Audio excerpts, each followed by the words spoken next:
इस साल 26 मार्च को रामनवमी के लिए दोपहर में मुहूर्त मिल रहा है। वहीं 27 मार्च को रामनवमी की उदया तिथि प्राप्त हो रही है और ऐसे में कन्फ्यूज़न है कि रामनवमी आखिर कब मनाई जाए, 26 या 27 मार्च।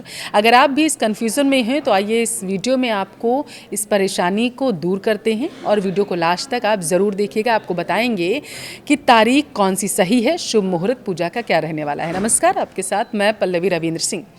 देखिए, चैत्र नवरात्रि की महानवमी यानी कि चैत्र शुक्ल नवमी तिथि को भगवान राम का जन्म अयोध्या में हुआ था। भगवान राम का जन्म गुरुवार को दोपहर के समय हुआ था। तब बताया जा रहा है कि पुनर्वसु नक्षत्र और कर्क लग्न था, इसलिए इसे रामनवमी के नाम से भी जाना जाता है। हर साल चैत्र शुक्ल नवमी को इसी मुहूर्त में प्रभु राम का जन्मोत्सव मनाया जाता है।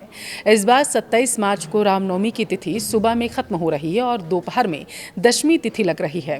वहीं 26 मार्च की बात करें तो 26 मार्च को सुबह से लेकर पूरा दोपहर का समय नवमी का है। ऐसे में रामनवमी की उदया तिथि 27 मार्च को है, जबकि 26 मार्च को दोपहर में नवमी तिथि का मुहूर्त लग रहा है। ऐसे में लोगों में कन्फ्यूजन की स्थिति है कि रामनवमी वो कब मनाएं। देखिए, अगर पंचांग की बात करें तो पंचांग के अनुसार रामनवमी के लिए चैत्र शुक्ल नवमी तिथि यानी कि 26 मार्च का दिन जो है गुरुवार को 11:48 से शुरू होकर 27 मार्च को यानी कि अगले दिन शुक्रवार को सुबह 10:06 पर ख़त्म हो रही है।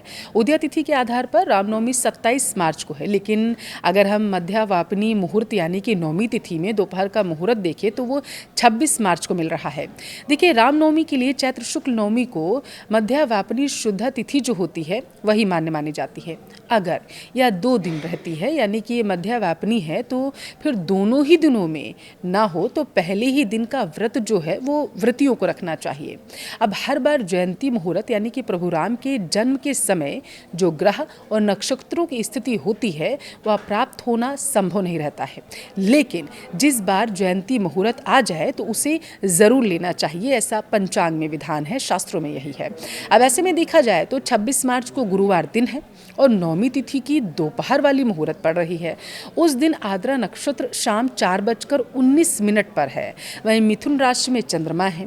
जो लोग उदया तिथि के आधार पर व्रत करते हैं वो लोग रामनवमी 27 मार्च को मना सकते हैं, और जिनको दोपहर मुहूर्त में रामनवमी का उत्सव मनाना है, जो दोपहर में मनाना चाहते हैं क्योंकि राम का जन्म जो है वो दोपहर में हुआ था, तो वे 26 मार्च को रामनवमी मना सकते हैं।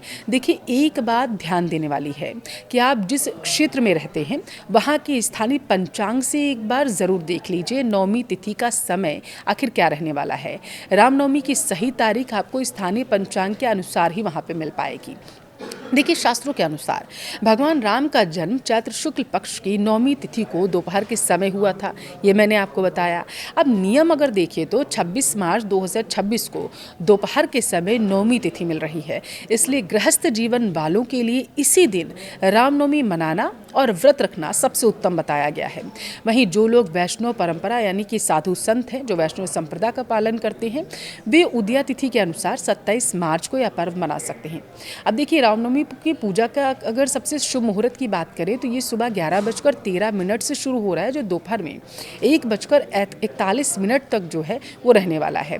अब प्रभु राम का अवतार कैसे हुआ था, अगर हम पौराणिक कथा पर गौर करें तो उसके अनुसार वाल्मीकि रामायण के अनुसार जब धरती पर अन्याय राक्षसों का अत्याचार बढ़ गया था, तब देवताओं की प्रार्थना पर भगवान विष्णु ने राजा दशरथ के घर अवतार लेने का निश्चय किया था।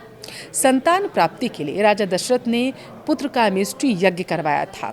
यज्ञ की अग्नि से निकले दिव्य खीर के प्रसाद को जब तीनों रानियों यानी कि कौशल्या, कैकेयी, सुमित्रा ने ग्रहण किया, तब चैत्र नवमी के दिन ही प्रभु राम का जन्म हुआ था, ऐसा कहा जाता है।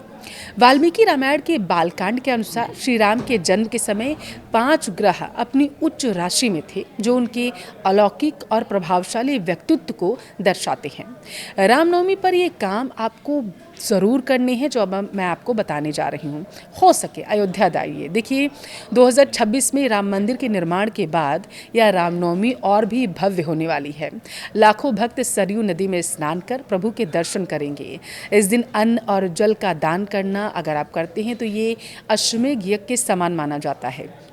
चैत्र नवरात्रि का समापन भी इसी दिन होता है, इसलिए कई लोग नवमी के दिन ही कन्या पूजन भी करते हैं। अगर आप चाहें तो इस दिन कन्या पूजन कर माँ दुर्गा की विदाई भी कर सकते हैं।